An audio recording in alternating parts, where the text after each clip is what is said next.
Morning everybody, welcome to Auto Shenanigans. You join us on our Wales special episode.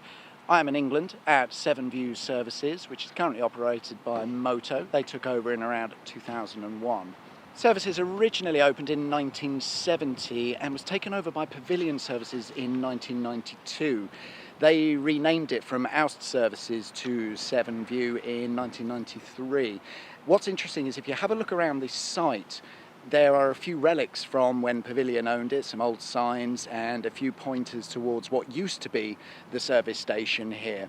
There's a massive building which is now owned by a private company, and that used to be the service station building here. It's very impressive. It used to have a massive restaurant and a lovely view across the Severn Bridge. They sold that in around 2000 and moved the services to an extended truckers cafe at the time, which is now the small building you see behind me.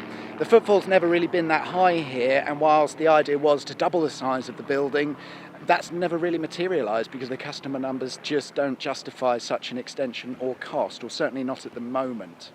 If you have a little wander down some of the public paths, you can make your way to the Severn Bridge viewpoint. As we know, I love a bridge on this show, and this is probably one of the better ones.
We are just navigating our way out of the car park, so let's get this show on the road. Excited? Always. An interesting fact about Severn View Services is in 1995, the Manic Street Preachers bass player went missing mysteriously, and they found his car at Severn View Services completely abandoned, and no sign has been seen of the bass player ever since. For today's journey, we'll see us from Severn View Services on the M48, which we just saw. We're now heading down the M48 and going to pick up the M4. We just crossed the Severn Bridge heading into Wales. We've got 7 services to do today. We've already done 1, so there are 6 remaining. Hello, you car. Okay, we are at one of Wales's busiest service stations, Magor Services on the M4. It's the first service station you come to if you're driving into Wales via the M4. I'm just having a little wander around.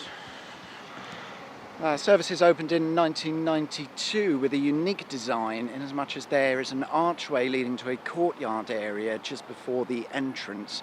I don't think that's replicated at any other service station.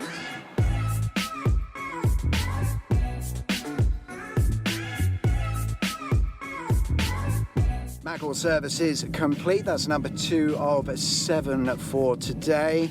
It's actually one of our shorter journeys in terms of the distance between service stations. We're only going to be doing around sort of 80 miles from start to finish. The fact that we've had to travel 2.5 hours either side of that to do it is sort of neither here or there. We are at Cardiff Gate Services on the M4, as per pretty much every service station today. It opened in the year 2000. Interesting point to note about this service station, if you've ever watched the BBC One series Gavin and Stacey, when they speak of Lee Delamere's services, which is a lot further up the M4, the filming was actually done here rather than Lee Delamere's. Do you want a book to read whilst you're driving down? We are at Cardiff West services, operated by Moto and opened in 1990, and it was here in 2010 rugby player Andy Powell was arrested for allegedly driving a golf buggy whilst heavily intoxicated. There isn't a golf club around here, so I'm not sure where he managed to pick that up from.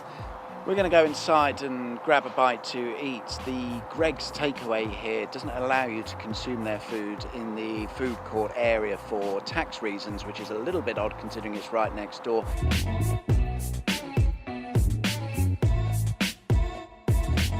We're at Sarn Park services, opened 1986. Originally was built with 3 octagonal buildings, which sadly have long since gone and replaced with a big shiny box from Welcome Break. We will have a wander. Okay, Sarn Park is complete. You may have noticed in this episode we are a little bit short on facts and interesting things for service stations. Truth be told, that's because Wales has a slightly different planning method when it comes to England, and when most of the service stations were built, it was pretty much a free-for-all and you could sort of build wherever you like. As a result, there are no reused bits of land, built on airfields, old landfills or anything like that, so it's unlikely that you're going to find any sort of things like that, but we are onward with our trip. Whilst we are short of facts, in Wales you are never short of things to do. I have a flyer for Wiggly's Fun Farm, open all year round for kids of all ages, so I thought I'd get this for you, mate.